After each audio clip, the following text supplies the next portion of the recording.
And now, the First Alert Storm Team, live from the 13 Now digital desk. This is Tropic Topics.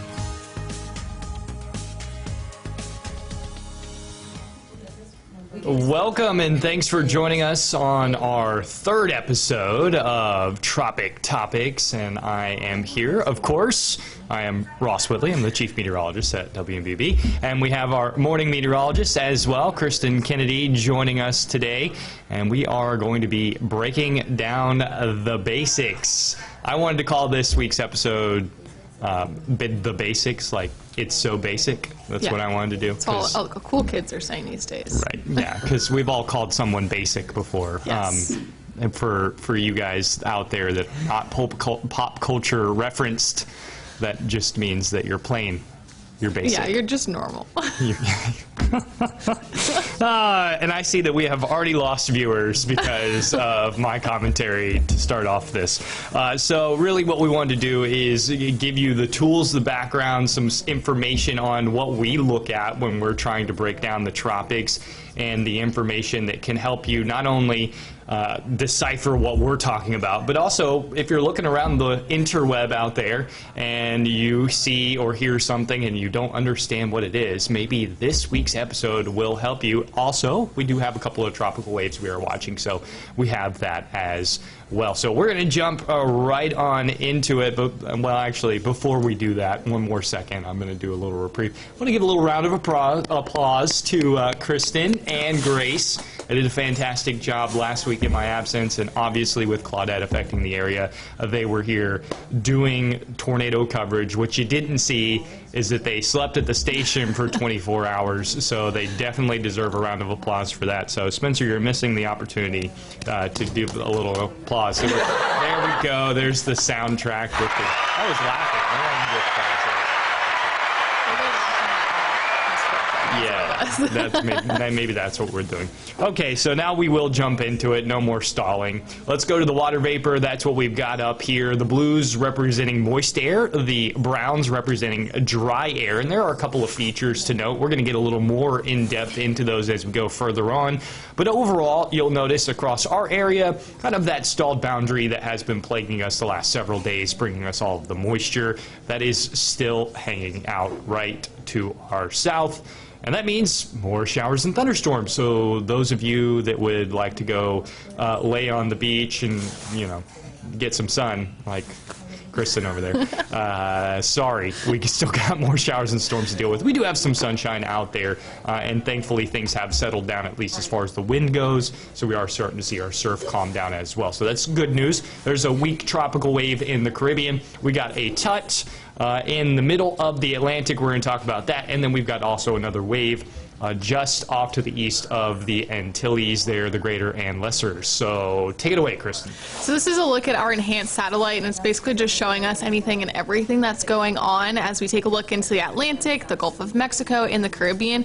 And there's really not a lot near us, which is great news because we don't want anything near us. So that's really nice to share at this time. Meanwhile, what we are looking at near Mexico as well as Central America in the Eastern Pacific is certainly a little bit more activity there, but we're not really going to be impacted by that system here in the Panhandle of Florida. And as Ross was talking about, there is one very weak tropical wave trying to make its way into the Caribbean. It's just east of the Lesser Antilles right now, and it is not impressive at all. No. It's just very, very weak, and it's actually being destroyed by the TUTT, which Ross is going to talk more about in just a minute. If I can get my slides to change. There we go. There's this Saharan dust layer. We also often refer to this as SAL. That is abbreviation for Saharan. Do we really refer to it as dust that? layer. Saharan dust layer. S-A-L. Do people really refer to it as that? SAL, yes. You wrote that on the sheet the other day. I was like, I don't know what a SAL is. Now I know. Well, now you know as well. So all of you watching, whenever we say SAL, we're talking about the Saharan dust layer. Not as impressive of a blanket across the Atlantic, Caribbean, or the Atlantic Basin entirely as it was last week.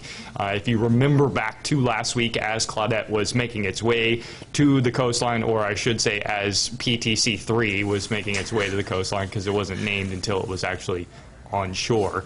There was a lot of dust around, and that system was actually dealing with that dust across our area as well, and that helped in part inhibit its development. There was a lot of other factors ongoing there, but basically SAL, or Saharan dust, limits the amount of moisture available in the mid-levels. That's where the dust hangs out. It's not at the surface. That's why I always joke whenever you see the tabloid lines that are like, big Saharan dust wave throwing dust across America. Well, newsflash, that happens every year, multiple times a year, and you never notice it because it's not at the surface. It's always up.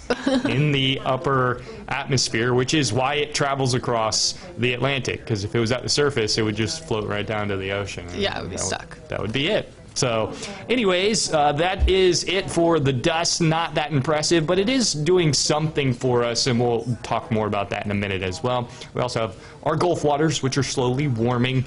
We did see slight cool down in the middle of the Gulf of Mexico thanks to our big tropical system last weekend, as well as the Mississippi Delta, that 81-degree temperature line there just to our south, showing up quite nicely. That is all that fresh water draining from the Mississippi, as well as across our area from all of the rain that we have had recently. So a lot of rain actually does do something. It helps cool off, at least close to the coastline, those water temperatures. It doesn't take long for that to rebound, especially if we get into next week and we have 94, 95-degree temperatures and sunshine.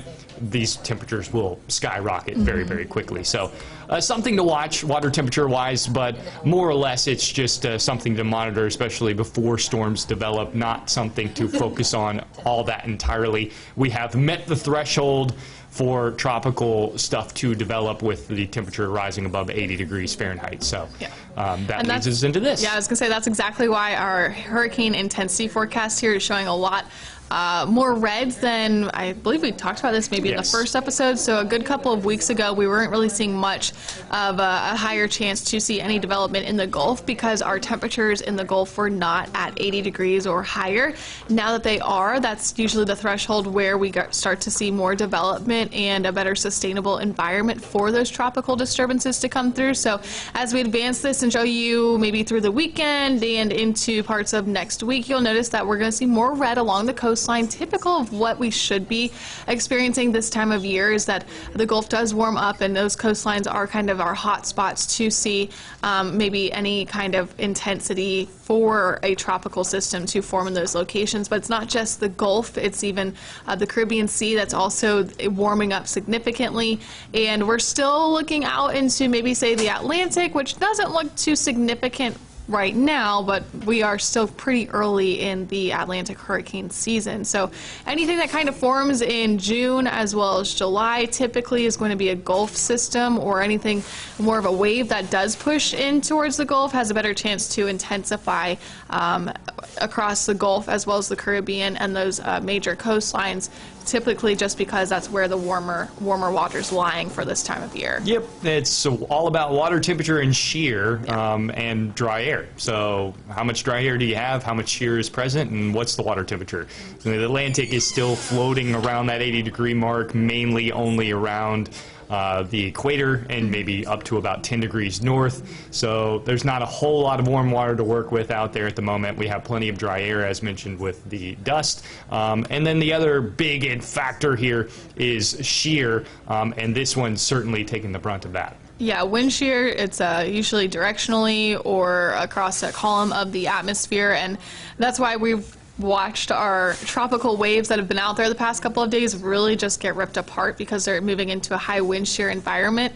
And when you have that wind shear, it's not going to help any tropical system. It really deteriorates it. So our first tropical wave here, that's say the closest to the United States, even though it's still pretty far away, making its way closer to the Lesser Antilles, and eventually may try to head into the Caribbean if it holds together. Yeah, it's not looking, not looking like it's going to do that. There's no threat to the United States at this time. The National Hurricane Center keeping it at just a 10% chance of formation, and there's a good chance maybe in the next 24 to 48 hours it might not even exist anymore. Yeah, I'm willing to bet that this one is going the way of the Dougie. It is going to disappear. Another pop culture reference for you. Dougie. I can't believe that. Maybe the slide. Although people still do that at weddings, right? The electric slide? Yeah, you still do electric slide at weddings, right? Yeah, I guess so. Oh, Spencer says, with me. yeah. He says absolutely. So he's our resident pop culture expert. So we're gonna go with him. The other wave out there, this one's a little more intriguing, and by a little I mean like a smidge more intriguing. The models about 24 hours ago were all gung-ho about this thing coming off of Africa, really blowing up and staying nice and tight with the vorticity, the circulation, and it has come off the coast of Africa. It is impressive, especially for this time of year, to see a wave, but you'll notice that the convection is well far south of where we should see the center of circulation in that area that potentially could develop. So if this thing is going to develop and hold together, it's going to need to come north. It's hanging out about 5 degrees north on the degree lines, and that is not an area where tropical development is going to take place. The closer and closer you get to the equator, the less and less you have as far as the Coriolis force goes. And that might not sound significant, but when you're talking about dynamics, it is certainly significant. The reason you don't see storms cross over the equator is because of the Coriolis force really just doesn't allow it. So that's why you don't see stuff go from the southern hemisphere to the northern hemisphere or vice versa, because that Coriolis force is pulling things in the opposite direction. So the closer this gets to the equator, the less of a chance it's going to have to develop. It needs to come north. And the good news for us, as we've already mentioned, if it goes north, it's running into marginal water temperature. So we're talking about right about 80 degrees for that water temperature. And there's still dust out there to the north, to the west, and to the east of this system. So don't expect much out of it, but there is something to watch there, and we'll keep a close eye on it.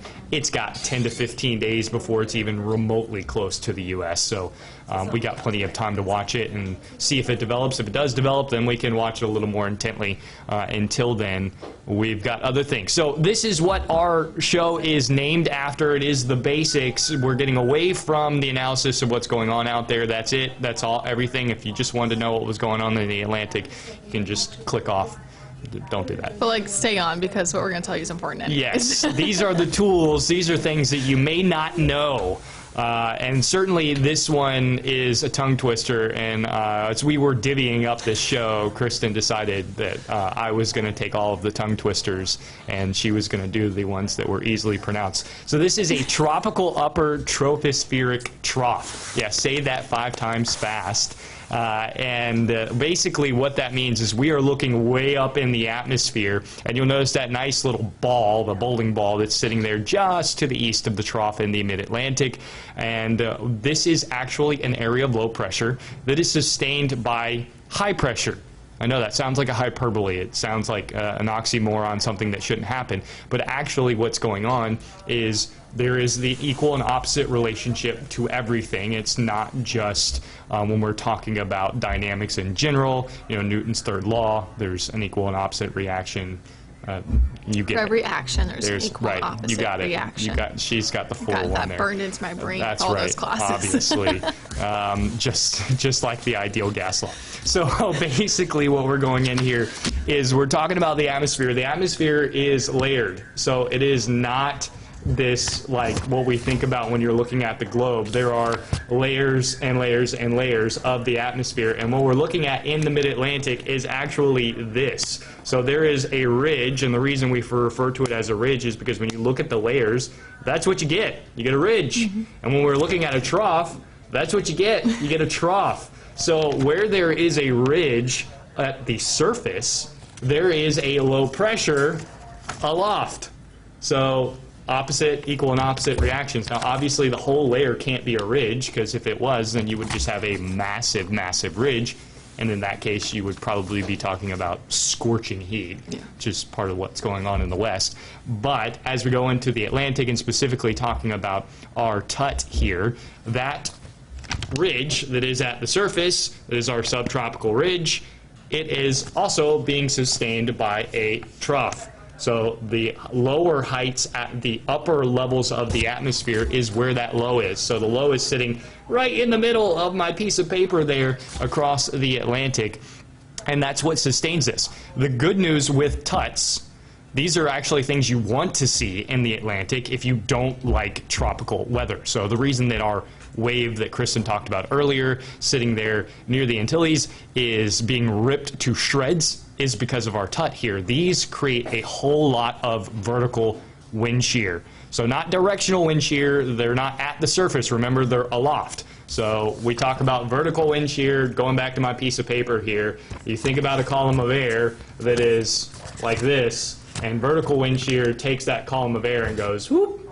like that. And it makes it much, much harder for any kind of wave at the surface that is trying to take advantage of this column of air to actually lift and develop. So vertical wind shear, bad for developing tropical systems. Directional wind shear, depending on the direction that the storm is going, will also be bad for the system, but it can also enhance outflow. We saw that last year with Zeta, some directional wind shear actually helping Zeta's outflow, which is why everyone was like, Zeta's not going to be a big deal. Zeta's going to die. Zeta's going to get ripped apart. And then right near the shoreline, Zeta was like, gotcha, I'm a Category 3. So that is one of those things that's kind of hard to determine directional wind shear, but vertical wind shear, we know it's bad. It's bad in every case. It doesn't matter what it is. If there's vertical wind shear, it is going to be ripped apart. So that is a TUTT. It is a low in the upper atmosphere that is being sustained by high pressure at the surface. So interesting. You see a big spinning ball there, right there in the middle of the Atlantic. All right, so next we have our tropical waves, and these also kind of form within a trough, like as Ross was just speaking about, which you can kind of see here. They're a little bit more elongated on our map, but tropical waves typically just follow that system where they are basically very broad areas of low pressure. They try to form in the Atlantic. Sometimes they can come off of the western coast of Africa and they'll follow a specific pattern, basically the trade winds, which we're going to talk about next in a moment. But these tropical waves, they're just very typical as what we see here in the United States. They are low pressure systems that as they move across from east to west, they get a little bit more compact and or stronger depending on the system and the ingredients that are in place. And those are what we watch very closely, because even though they may be very far away, depending on the ingredients in place and where exactly they are traveling to, they could strengthen and eventually turn into a tropical depression, tropical storm, Category 1 hurricane, all the way up to Category 5. So everything starts as a tropical wave. That's usually where we start to keep an eye on it, keep tabs on it, make sure we're looking at all of our different forecasting techniques and what's going on exactly in the Atlantic to see how that tropical wave will continue to advance across the Atlantic and also moving then into the Gulf, the Caribbean, and this is the same also to be said for the Pacific Ocean as well. So we watch that very closely, and we also deal with the trade winds, which are what helps these tropical waves push from east to west. So the trade wind is a permanent wind from east to west. They're also called the easterlies, and if you ever travel, say, to maybe some of the Caribbean locations or closer to the equator, anywhere, you're going to hear people talk about the trade winds, you're going to hear them talk about the easterlies. It's the same thing. It's nice to say the easterlies because then you automatically know it's moving from east to west. So they are also dependent on that surface high pressure system in the Atlantic, and basically wherever the high kind of bounces around to, that helps with the trade winds and moving them. And just for a fun fact, and maybe some people know this, maybe people don't, but the trade winds are what has really helped a lot of colonization for the Central America and North American locations, because that's basically what everyone followed to come from Europe and even like Africa and whatnot. They would all just kind of set out to sail, and the trade winds took them from west to east, making, of course, that first landfall likely within some of those Caribbean islands, and then eventually... Makes you wonder how they ended up in Virginia when everybody else ended up in Central America. I'm wondering if the subtropical high was shifted further off to the west, and that actually brought them north.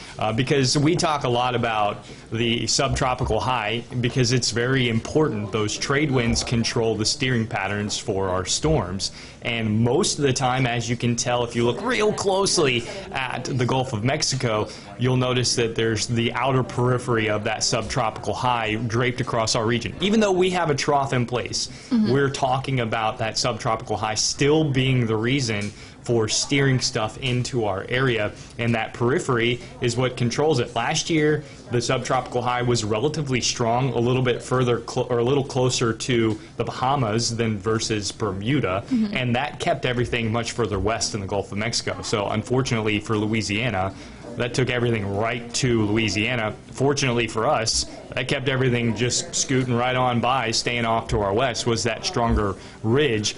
And now this bounces around. It doesn't just stay there. Yeah. It moves off to the east, it moves off to the west, and a lot of that timing has to do with troughs that swing through the Atlantic. So as this ridge takes hold, builds, and moves, that's really how we get our steering for our hurricanes. So I make the reference to a pinball a lot of times when we're talking about storms, and we're trying to forecast a pinball 15 moves from where it is now. So think about a pinball and a pinball machine hitting bumpers and doing all kinds of things. So 15 steps down the road, and then we're trying to say, oh yeah, this is where that hurricane's going to be 15 steps down the road. It's impossible. Like, we have a good idea because we can look at the trade winds. We can look at maybe the like 5 steps down the road we can kind of maybe get a good idea with it, but it's not until it gets way closer in time that we're even able to If you're a long-range GFS junkie, you saw this week an example of that. We had 5 runs in a row where it put a hurricane in the Gulf of Mexico.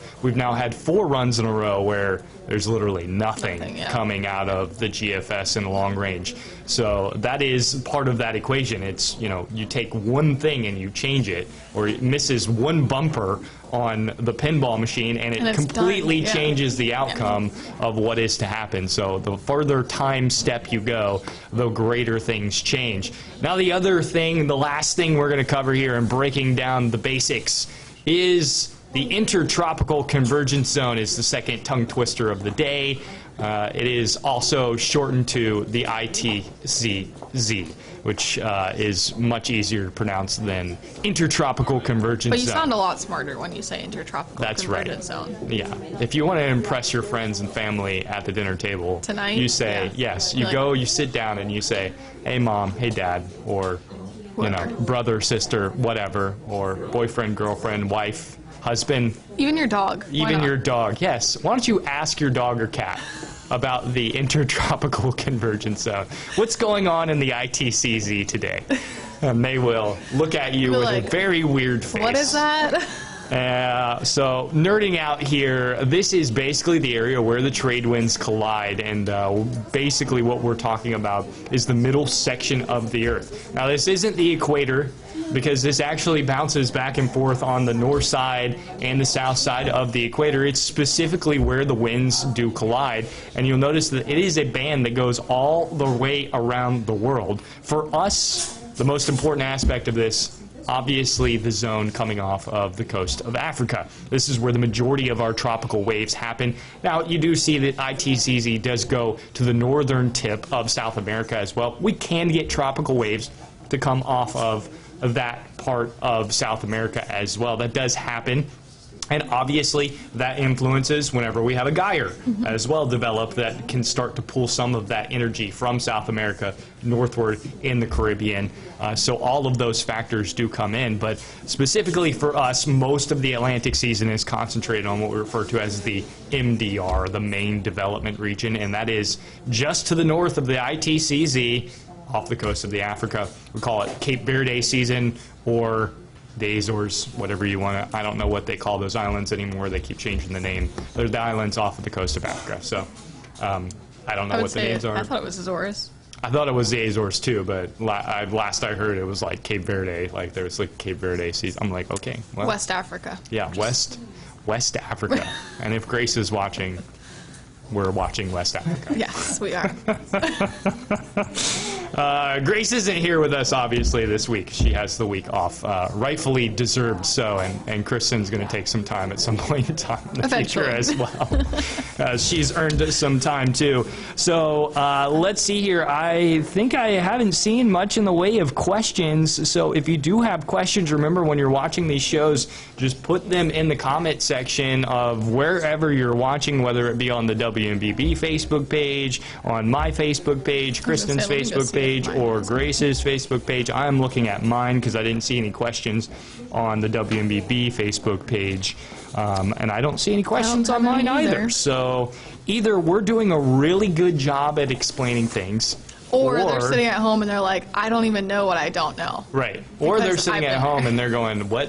And they didn't understand a single word that we said, so they don't have any questions. So that's one of the two outcomes that are there. So hopefully you guys learned something. I'm hoping so. If you get anything to take away from this, if you're only tuning in to find out what's going on out there, right now the answer is, not much. There's a couple of waves we're watching that are going to be moving toward us as we go through the next 10 to 15 days. One wave is being currently shredded apart by 40 to 50 knot shear winds. Not going to live through that. That thing is done. It's toast. The other one is more interesting. It's just off the coast of Africa, so we're keeping a close eye on it, but it is at least, at a minimum, 10 days away from even remotely being interesting to us, and more so probably 15 days away from being interesting to us. That's when it will be close enough to us that we go, okay, well, now we have an idea of where this is going. Right now, I would say that tropical wave has a chance to end up in Central America or northern Maine. So those of you who are like looking at this or looking at any sort of tropical updates from whomever, just stay away from those long range forecasts. Yes. And I know 4th of July is coming up. A lot of people are trying to make plans for that. This is not going to impact us as we head into that holiday weekend. Hopefully. So Fingers crossed. it doesn't look like it for now. It doesn't look like it. I would put it at less than 2% chance that we have that tropical wave. There's always that chance. It takes you back to the Dumb and Dumber quote. Just tell me there's a chance. I am telling you there's a chance, but it's not likely. So lastly, we'll leave you with this. You see it down there at the bottom of the screen over and over and over again because our wonderful producer of this show, Spencer, doing a fantastic job with the graphics always. He has rightfully pointed out to me that if you do not have the StormTrack 13 app, shame on you. Download it now. It is a very useful tool. If you don't believe me, I use it daily. I use it all the time. Daily. It is used daily.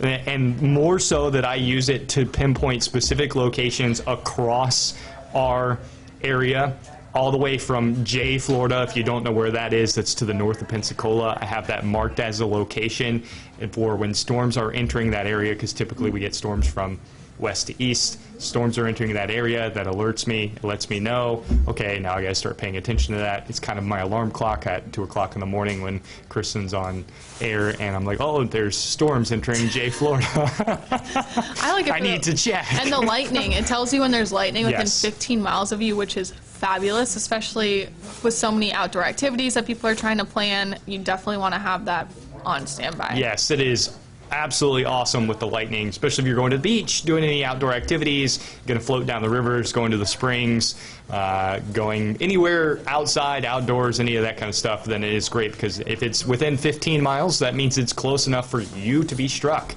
And it will alert you when lightning is within 15 miles. And that's a pitch to my social media as well as Kristen's. We're constantly doing informational stuff, educational things out there. Most recently, we just pushed out a rip current video that Spencer and I have been working on for some time. I think it is very important information to know, so if you haven't watched that yet, make sure that you do find that. It is pinned on my social media page. You can also go to mypanhandle.com to find that. It is understanding and a survival guide to rip currents. So clearly with the waves and actions that we've had the last couple of days, that is important information. We don't want anyone to come down to the beach and that be their last day because they decided to get in the water and they didn't know how to survive it. Because the most important thing to know is rip currents are survivable. You may not be able to spot them. Even with all of that information, it's still going to be kind of ambiguous standing at the shoreline to see where rip currents are. But if you follow the flag systems and then you know how to survive once you're in that rip current, that's going to make things a lot easier when you're at the beach and your choices and decisions to get into the water. Because really, it's all about not panicking. Just don't panic. Just stay calm. Relax, wait for someone to come rescue you, or swim parallel to the shoreline, and then try to come back from there. And the best advice at all is take a flotation device. Boogie board, That way if you get stuck out Donut. there, you're fine. You're just floating. noodle, Yep. and that's floaties. You can wear arm floaties. Adults and arm. Adult arm floaties. Hey, you know what? I lived on the lake. I used to put a life jacket on every time I got in the lake because it was easier than having to tread water. So. Well, and you never know what can happen also. So, I mean, you could have like an emergency health That's right. issue. And Exactly. And so it's always good to just know that you can float. So anyways, download our app, look at our social media pages, go to our website. That is all of the corporate pushing I'm going to do here at the end of this. And I just got an alert. There's lightning within 15 miles of Tefuniak Springs. So heads up, Tefuniak Springs. You got a storm nearby. That was straight from the app, so right on cue there. But that's going to do it for our basics. If you missed anything, you can watch the recorded version of this. If you have any questions, you could reach out to myself, Grace, or Kristen. We'll be happy to answer any of those questions for you. Until next time, we don't know the name of next week's episode because we haven't come up with the topic yet. we don't know if there will be any waves to talk about either, That too. will depend on the tropics as well. So we will get back to you on that, but we'll be right here at 1 o'clock on Thursday next week for episode 4. This was Tropic Topics. Tropic Topics.